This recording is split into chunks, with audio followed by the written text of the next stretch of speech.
now, without further ado, I would like to bring out onto the stage my nearest and dearest, my partner in crime, the most handsomest, best Sternbush in all the land, Timothy Omenson!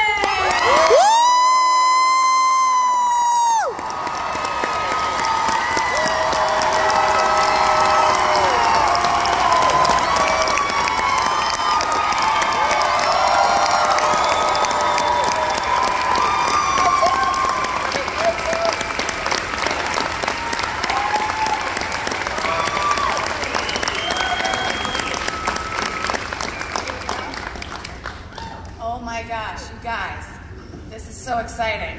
That's for you. Hey, Maggie. Hi, Tim. Hi, everybody. Wait. Before we go any further, Tim, I have a question for you. I got an answer for you. Are you ready to panel the shit out of this? Yeah. Maggie, because you are here, I am so ready to panel the shit out of this. Yes. I'm so happy to be here with you. I can't believe you're here with me. We are a long way from the seawall of Vancouver, my friend. We are a long way from the seawall of Vancouver, where it all began. And now we're here in Salt Lake City with all of you because you've been the most wonderful, loyal, the greatest fans anyone could ever ask for, ever. Shockingly attractive people, I might say. Yes, hi. Hi, yes. how are you? Good, how are you? I'm in a psych sandwich, I'm so excited. Yeah, it's a psych sandwich. Yeah. Well, first off, welcome to Salt Lake. It's your very first con, so this is all downhill from here, right, guys? Because this is the best one. It's right here. We got the best fans, we got the best guests. Truly, I don't know how Got it the best hosts. ever be topped. Exactly. Yeah. Yes. So, how has it been? Because you were here for a little bit yesterday. I was. Are you overwhelmed yet? Hopefully not. No, you know, I feel like okay, when before I got here, I did have a moment of like, okay, I have no idea what to expect. What is this going to be like?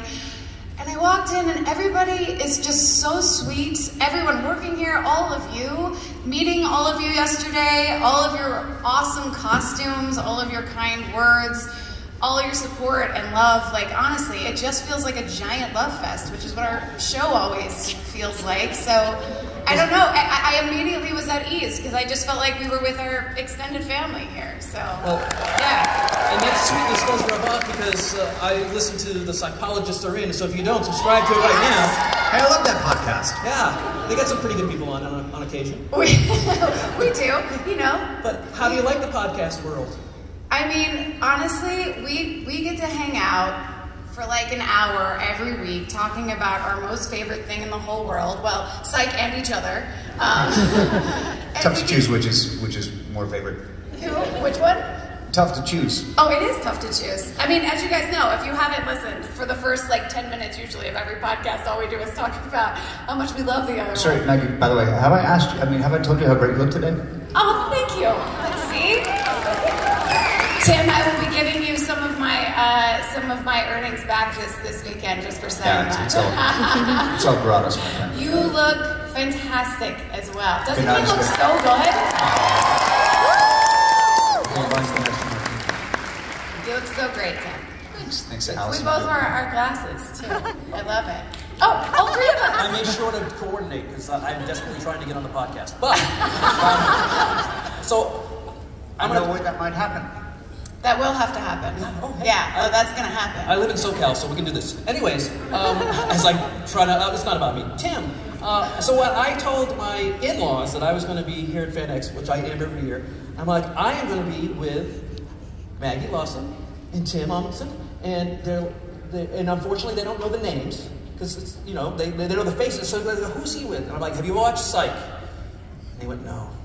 And we've all had this situation with all our families because we're nerds and we love certain things, and other people just don't know about it. And I'm like, well, he's done a bunch of stuff.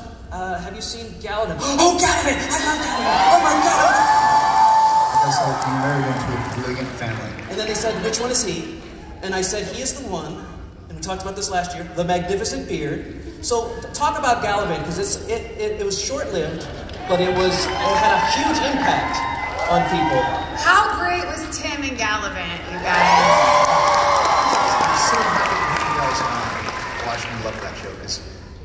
it's really, again, it's really hard to choose between, I've been so lucky in my life that I had such incredible roles to play, but between, to leave psych and then go, I mean, you never leave psych, but to have done psych for 8 years and 120 episodes and at this point, 3 movies of hopefully 8. 10. But to then get to go do Gallivant was just an embarrassment of riches. Here's a little secret, I had not done a musical since high school, so I got to work and just really had no idea what I was doing. And had to, in between hiatuses, I had to double down on singing lessons, really learn how to sing, because I really had no idea. I had no technique whatsoever.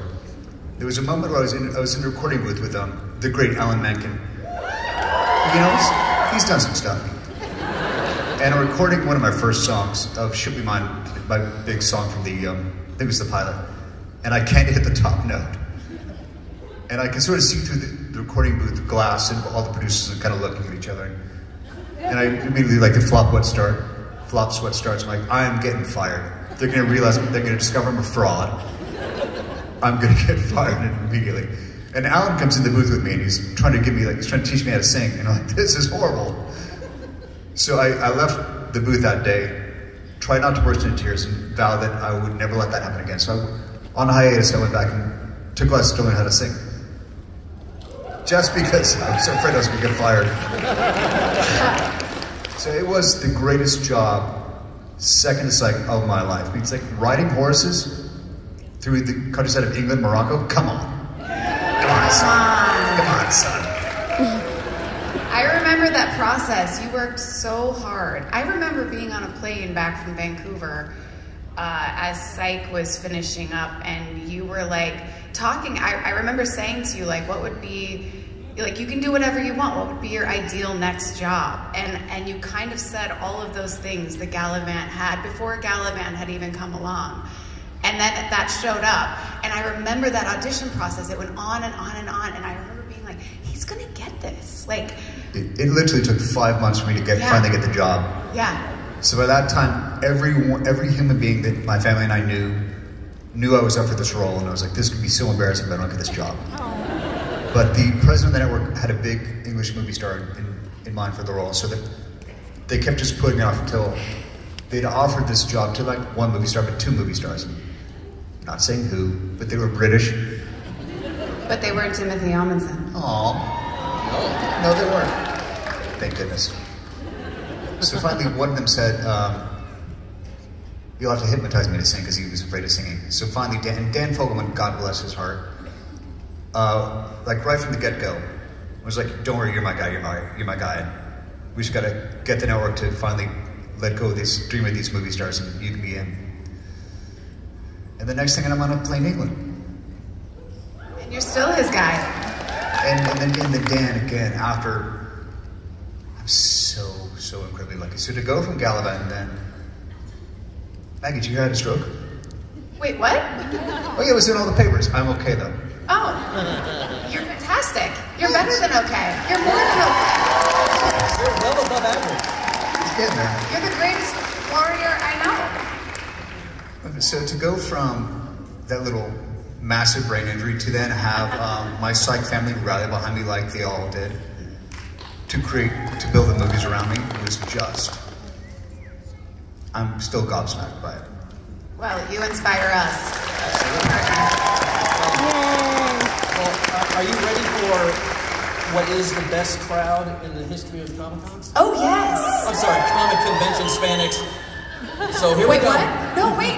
Can we make one thing? Oh, whatever can you we want, say one sure. thing? Yeah. So, well, I'm sure we'll get other questions too. But we wanted to let you guys in on a little thing we're doing with our podcast.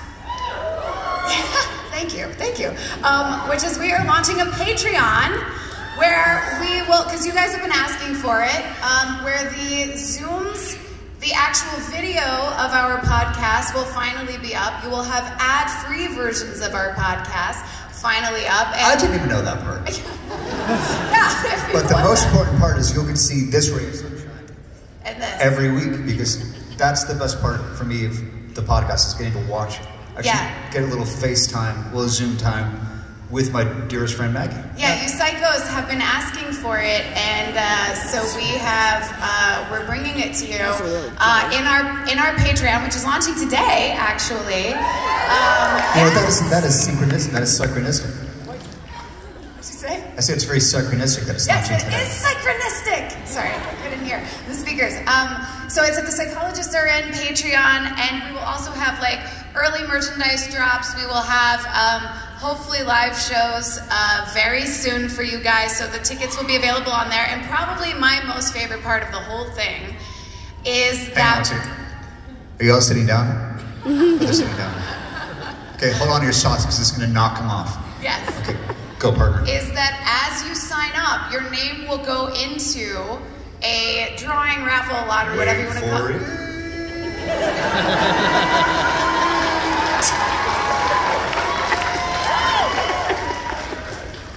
Any more? That's it. Where we're going to be bringing psychos onto the podcast with us. Wait, what? We will have a segment for our psychos, to come on. I think we're going to do bi-weekly, where we have a segment for like 10 to 15 minutes where you get to Zoom with us, hang out with us, ask questions, and just be the amazing fans that you are. So we want to incorporate you guys into the podcast as well. Yeah. So they could all take part in podcasting the shit out of it. Yeah, because you're all a part of the Love Fest too. So go to our Psychologists Are In Patreon. Yeah, absolutely. You'll see it. It's all on there, and it's all set up, and it's launching today. And we're very excited. We're gonna hang out with the psychos on the podcast. You see, one of the best phone calls I ever got, I mean, no, it was actually a text, because most of me just communicate through text, was Maggie texted me saying, hey, do you want to do a Psych Rewatch podcast? And me going, sure, what the heck is that? That was fun. I was like, well, it's just me and you. We're gonna sit down, we're gonna relive all of our favorite Psych memories and Psych episodes, and be Maggie and Tim. The best gift you possibly ever could have given me, just to get to sit back and rewatch these episodes, because I haven't seen them in 14 years, so a lot of them since they originally aired. It's so wild, actually, going back and reliving the whole experience. It feels like it was yesterday, and you guys, honestly, you guys have kept us going. We always say we're not us without you. We get to keep making 100%. These movies and keep Psych alive because of you. So it's so fun. It's fun for us. And Maggie, speaking of movies, I got a text from Steve Franks, and he wanted me to tell you all something. Okay. So regarding the fourth movie, he said there's nothing quite to announce yet, other than if you want a fourth movie, you'll need to contact the Peacock people and say, give us demand Psych the movie 4. And go on Peacock and play all the other Psych movies on continuous so they see that all the numbers go. That's an even better idea. Yeah, it's true. So blow up the Peacock's DMs. Because I feel as long as the appetite is there, as long as you guys are there, then we'll be there. So let Peacock see that. And that's what James Goulet said we've all said from the get-go, as long as you all want to watch, we'll keep doing it. Yeah.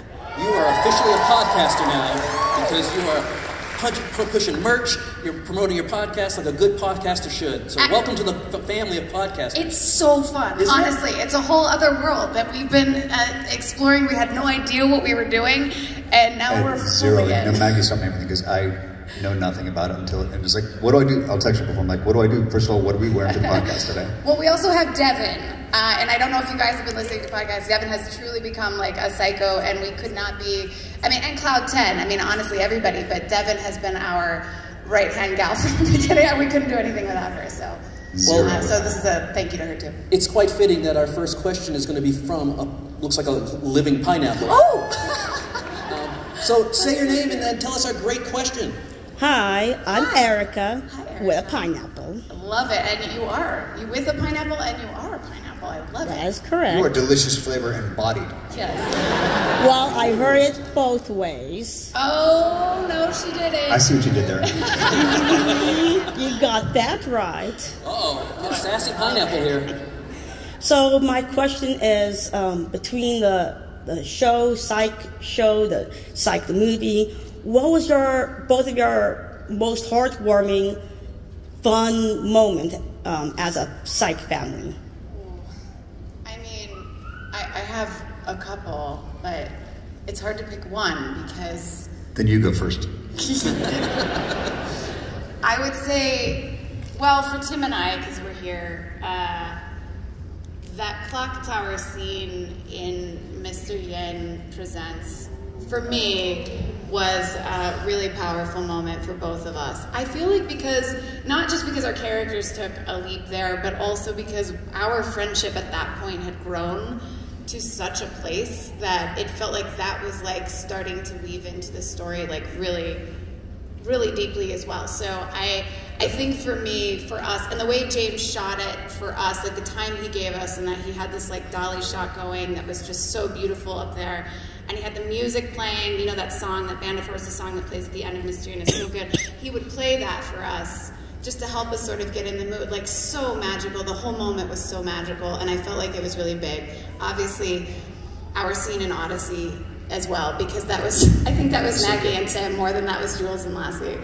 True, but yeah. Clock Tower, I mean, there was no acting needed because, like, I'm just looking at my dear friend in jeopardy and just saying the words that James wrote. I have chills. It really. And James had said, basically, he's like, I know how close you guys are, so I just wrote that. Yeah, true. Thank you. Yeah. I got one of my. I got one. So I echo what Maggie said, but in addition to that, the second movie, second of 10, Last You Come Home. There was a day when we all know about our tradition of singing Happy Birthday, right? Yeah. Yell really loud if you don't know. Okay, so on our show, on our set, when we had a guest star come on that we really just connected with and loved, it was really game. When they rapped, our crew would sing them out with Happy Birthday. Even though it wasn't their birthday, it just was our way of saying we love you. And so Marco Ciccone, our dear camera operator, would hit the first note. There's like, what, 300 in our crew? Yeah, 300 what? In our crew, like this massive crew. Huge, yeah. Like Mormon Tabernacle choir level singers. So like this beautiful, like, all these harmonies kick in, and then the person we're singing to is really dazed because they're like, it's not my birthday, what's going on? So we would sing them Happy Birthday, and then my first day of work, the day before my first day of work on the second movie, they called Allison, my wife. Hi, Allison. Where is she? My beautiful wife is there. I just saw her over there a second ago. Anyway, they called my beautiful wife and said, do y'all want to come to the, She is. My beautiful wife, it was just her birthday, everybody. So they called Allison and said, you guys want to come out to set and sort of meet the gang before your first day? And we said, sure. So it was a bit of a drive out. And we get to set in this beautiful mansion. And I would just started walking at the time. So it was pretty shaky on my feet. As you can still see, I'm still a little slow. So I walk in this beautiful foyer of this mansion, and I look around and notice all the crew still kind of there and fanned out. And then Marco hits that note. And I think are you getting emotional? I think you are. And then I saw Carmen first. Carmen, our dear friend, who's one of our boom operators, and she's crying. Allison starts crying. I start crying. Basically, everyone started crying, and I have this beautiful version of Happy Birthday, which I have this amazing video of it. It was just this incredible welcome back from my family, because still, I mean, I didn't know if I was ever going to act again after that thing I mentioned. I'll tell you about it later. What happened? I had a stroke. When? 5 years ago. Oh, was that the thing that was in all the papers? Yeah, it was the thing that was on the papers.